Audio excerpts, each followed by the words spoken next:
Our goal is to help children to reduce their selfishness in their lives. And one of the ways we do that is by practicing being unselfish.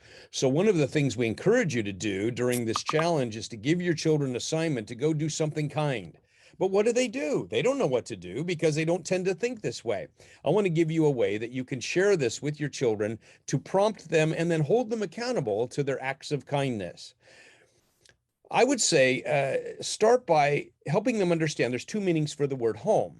Sometimes we use the word home to describe the people who live here. We are our home. But also, we use the term to describe the place where we live, the house itself. This is our home. So now you have two different areas where you can send children in to do an act of kindness. Whether they're 3 or 4 years old or 14, 15 years old, they can do this in their lives. So you might say to a child, I want you to go into the living room and I want you to look for a way that you can add to the living room. What can you do? If it maybe put something away or fix something or clean something up, you're contributing then to the house and what needs to be done. Or go um, into your brother or someone else in the home and look for a way to encourage them by making them smile or playing with them or serving them or just spending time with them. So you go in and out, report back to me when you're done. The reporting back is important when the child's done because it increases the accountability. So now they're on a task, they're on a mission to look for ways outside of themselves to do something, some act of kindness. We like to use the word honor at the National Center for Biblical Parenting because it is an honor term, it's a biblical term. And so we'll say to a child sometimes, why don't you go into the living room and do an honor check? One mom told us this story. She says, I told my son to do that. He went out and took the pillows from the couch that were on the floor and put them on the couch. And I said to him, well, he came back and told me that he did it. And so I said, good job. That was the right thing to do. In fact, let me give you some other ideas of things you could have done. You could have taken all these cups and plates in here that were left over from last night and taken them into the kitchen.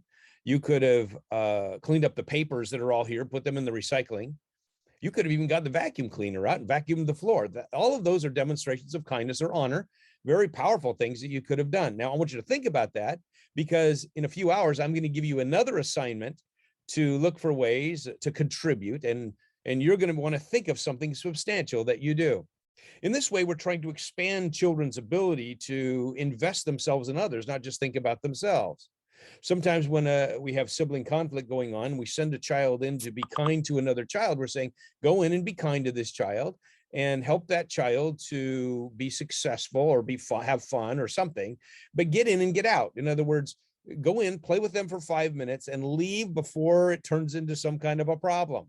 Report back to me.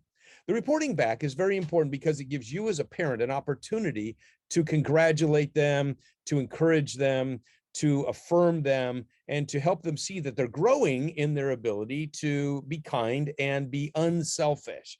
It's a powerful tool. I just encourage you to look for very specific ways to help your children think of things themselves, not just telling them go in and clean up the living room.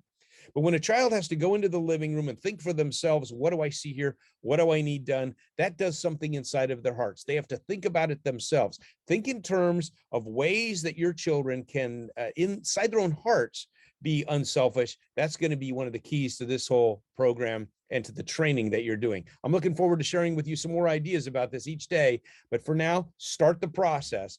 Help your children to learn how to communicate kindness and practice kindness this week or even today.